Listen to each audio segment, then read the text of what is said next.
Hello and welcome back to the Quarter Cookery channel. However, today it's without kids. I know we're all coming into the Easter weekend and usually a lot of us do go out for dinner and are fortunate enough to do that, but due to our self-isolation, I'm going to go through a few handy tips on how you can make a really successful lunch over the Easter bank holiday weekend. The first thing I'm going to go through with you is how to prepare a good lamb joint. So what I've got here is a lamb shoulder. Underneath here I've got some fresh rosemary, some thyme, some garlic, and then on top I've got the meat. What I've done is with a really sharp knife, and this is why this is just for the adults, I'm going to poke into the meat and just make a series of incisions through the top of the skin just here. And we're going to get as many as we can, around about 20 or 30 in there, and that will really help for some of the marinade that I'm going to make, really get into the meat to give it that wonderful flavour. In the bowl here, what I've got is 100 grams of butter, 2 teaspoons of prepared garlic, and then a good tablespoon of chopped thyme and chopped rosemary. And what I'm going to do is I'm going to place this on to the meat.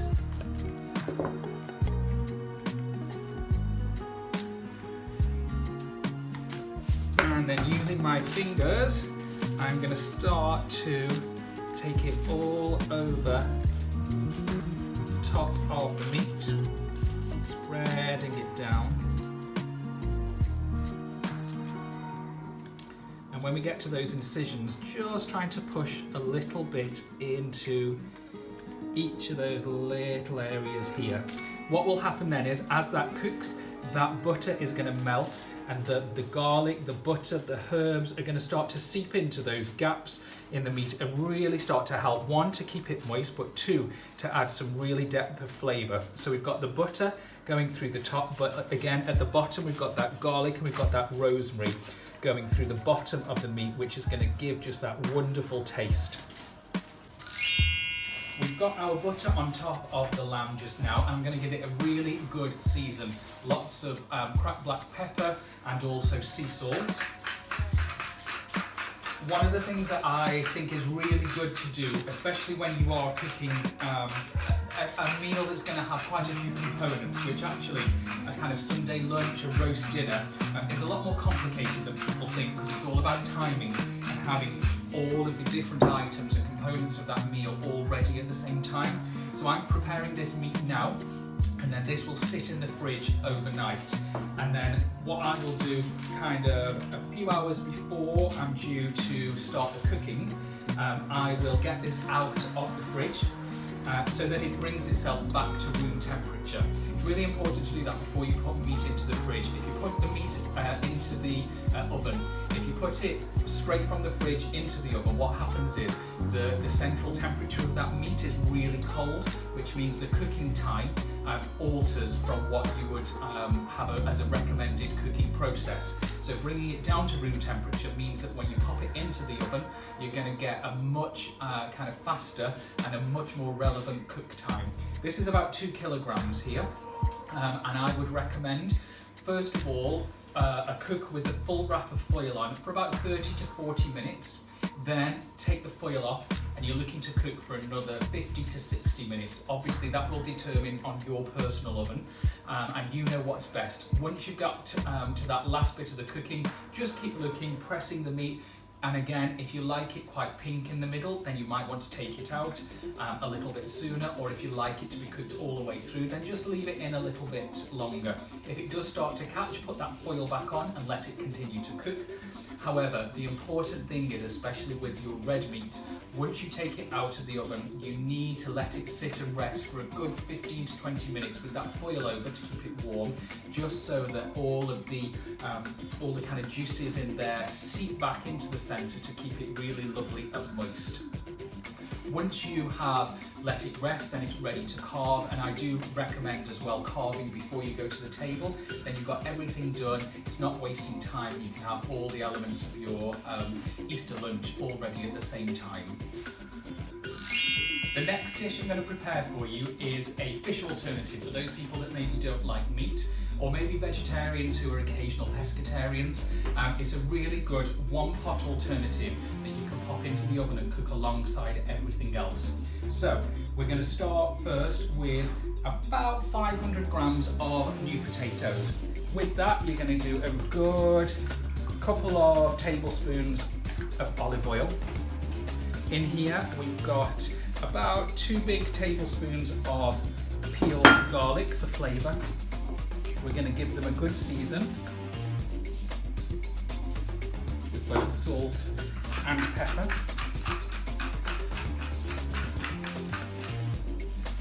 Give the pan just a little shake, make sure everything's all mixed in there. And this is going to go into the oven first of all for 20 minutes. Whilst the potatoes are cooking in the oven, what you can get yourself ready are your salmon fillets, and I've got here skinless and boneless. It's much easier and a much nicer way to prepare the salmon. It means you're not going to have to worry about that skin.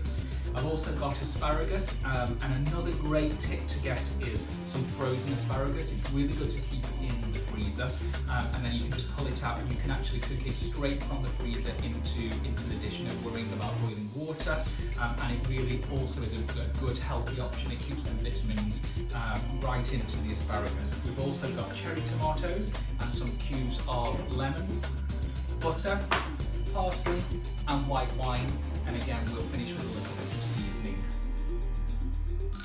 A great little dish that you can have as a vegetarian option over the weekend, or simply as an accompaniment to either the salmon or as an accompaniment to the lamb, is using butternut squash. So what I've got here is about 400 grams of pre-cooked butternut squash in quite chunky pieces, some goat's cheese, some pine nuts and some honey.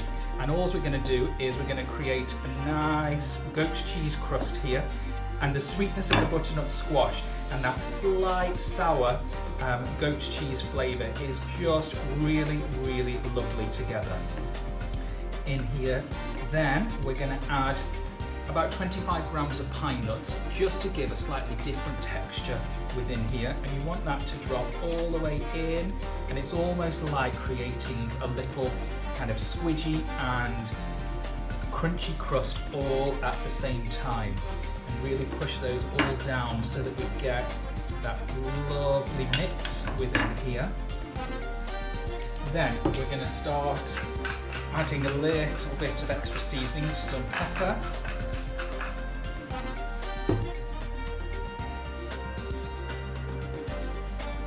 salt, and then we're going to finish it with a good drizzle of honey. And what this will also help to do is caramelise the top, but really add a gorgeous sweetness through the top. And when you get those different textures, you've got the sweetness of the honey, you've got the sourness of the goat's cheese, the crunchiness of the pine nuts, and then you've got that lovely rich butternut squash underneath. And to finish that off, just a little bit of parsley.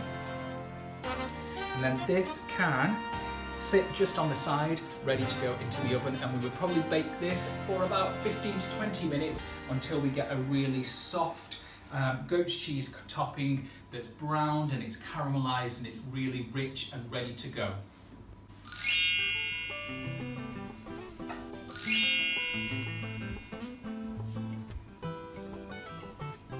We've done 20 minutes on the potatoes, so now I'm adding the asparagus and the salmon, and I'm just nestling that right into the mix with the potatoes and the garlic. With that then, we're going to add our cherry tomatoes and our lemon pieces, and again, we're just going to nestle everything into each other so that we just get that lovely texture change and the flavours all inside each other. On top of that, we're now going to get our butter. I'm going to throw the butter in just in little chunks all over, and what this will start to do is it will start to create its own juices and its own sauce. So when you serve it, rather than having to make a separate sauce, what you've got is a sauce already in the dish that you can then just spoon over. We're then going to just tip a little bit of white wine just over there, looking at about 3 to 4 tablespoons. We've got our fresh parsley.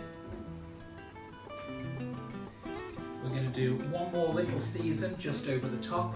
The reason I'm adding a little bit more salt is that we've got all the extra vegetables going in there, which are going to then express their own kind of watery juices in there, and that will just deplete some of the flavour. So we're just adding a little bit more to finish. And then one last squidge of olive oil, and we are ready to go back into the oven. For this size salmon fillet and for this size dish, I would probably look after about 15 minutes, do a little touch test just on the top of the salmon. If it springs back and it feels a little bit firm in there, then we're ready to go.